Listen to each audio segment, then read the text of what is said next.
To get rid of number case row on your keyboard on Samsung Galaxy S24 Ultra, first you have to disable number case option for your keyboard layout.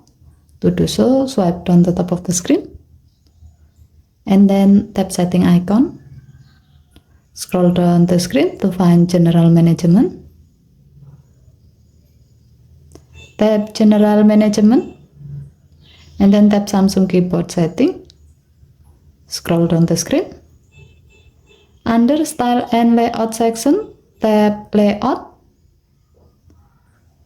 and then tap the blue on off switch next to number case until the switch turns grey to turn it off. With this option is off, now the number case are displayed on the first row of the letter case. To see how this feature works, open an app where you can type with your keyboard, like when you are messaging someone.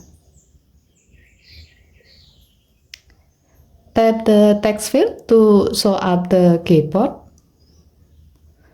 To type a number with this layout, long tap the key where the number is placed on. As the example, to type number 4, long tap the letter R key. To type number 8, long tap the letter I key, and so on. Given to the function, you can remove number case row from your keyboard if you like to get an extra space to display the content. Okay, thank you for watching. Please help to like and subscribe. Have a nice day.